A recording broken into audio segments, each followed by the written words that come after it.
Now we all get really upset when someone's rude with us. We expect people to be polite. We expect people to use polite expressions, and the same thing applies to us as well.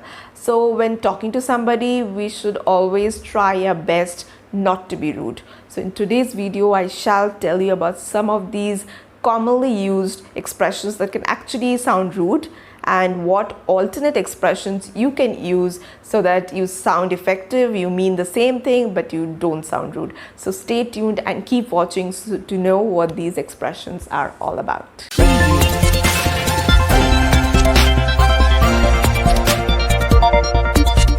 So as we all do not want to use rude expressions, we all need to learn some of these polite expressions.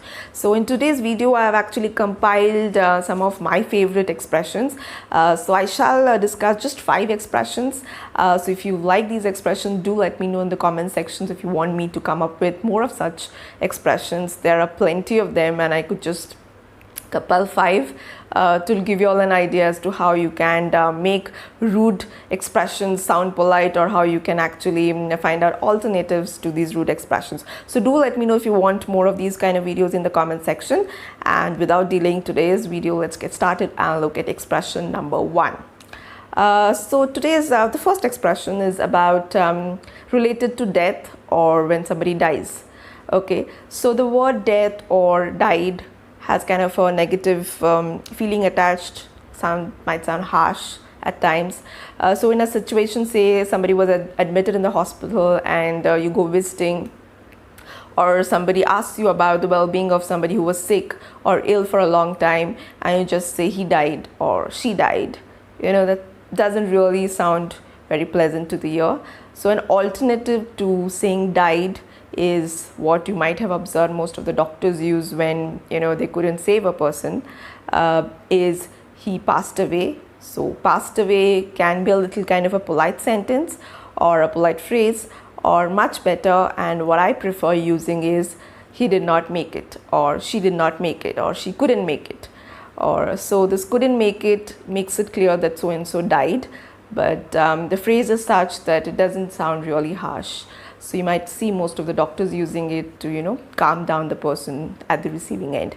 So going forward, I'll also suggest that all of y'all use this instead of saying died or the word death. So the next phrase is something that most of these marketing strategies have kind of invented.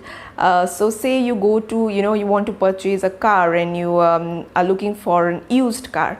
So we have these kind of stores where you get used phones, used cars. So the word used doesn't come across that well. You see, okay, it has been used, and I'm the second party who is kind of possessing it now.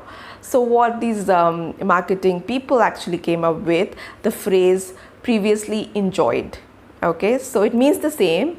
It means that so and so or this particular product has been previously used. But the new phrase previously enjoyed sounds more sophisticated, more polite, more polished. So previously enjoyed kind of gives the impression that, okay, this product was previously enjoyed by somebody else, and now it is for you to enjoy the same thing. So instead of saying used car, used phone, used computer, people started using previously enjoyed. So the meaning is the same. Meaning is clear that it was used before, but the term or the phrase previously enjoyed is more polished. The next word is unemployed.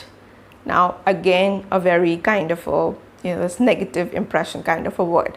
So when we are talking about something or somebody and referring to that person being unemployed, so rather than using and saying that so and so is unemployed, we can use more polite or better expressions.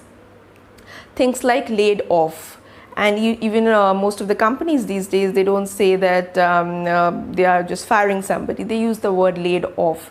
Or you're kind of talking to somebody and say that so and so has been laid off, or so and so is between jobs. So between jobs is another phrase that is commonly used when somebody has, say, you quit a job and you're in the searching phase and you're looking for another job. So you can use the phrase between jobs. So laid off is a polite way of saying when somebody has been fired or the person no longer has a job. So you can say laid off.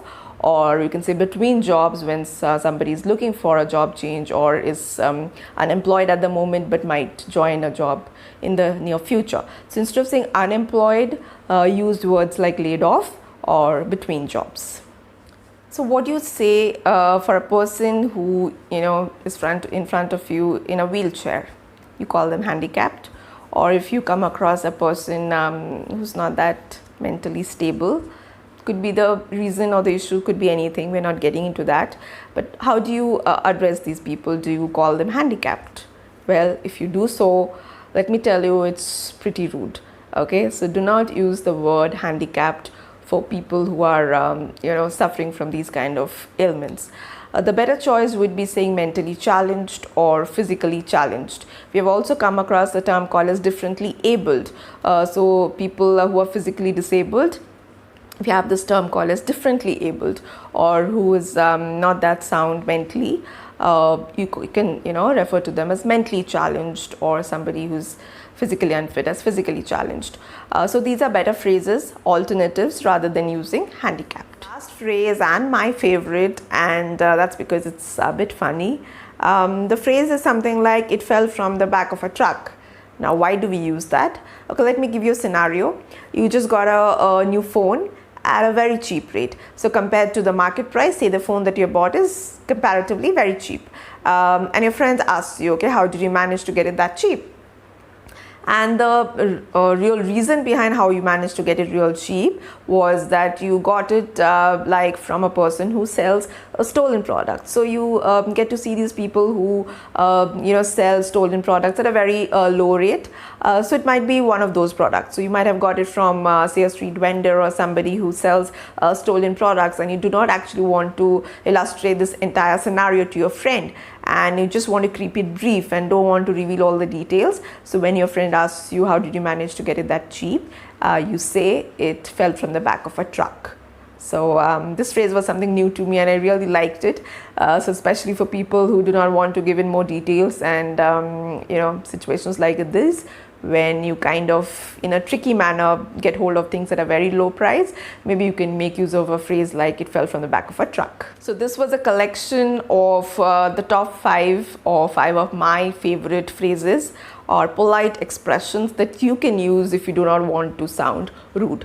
So I'll wish that all of you all do make use of these phrases in the coming days, and do let me know if you want to know more of these phrases. I found it very interesting to research on this and get you a collection of these phrases, and I love doing this kind of videos, and do let me know if you want more of it. I shall surely do that. So do leave a comment regarding that in the comment section, and I shall be up with another interesting video very soon. Thank you for watching today's video, and take care of yourselves, and I shall see you all soon. Till then, bye bye.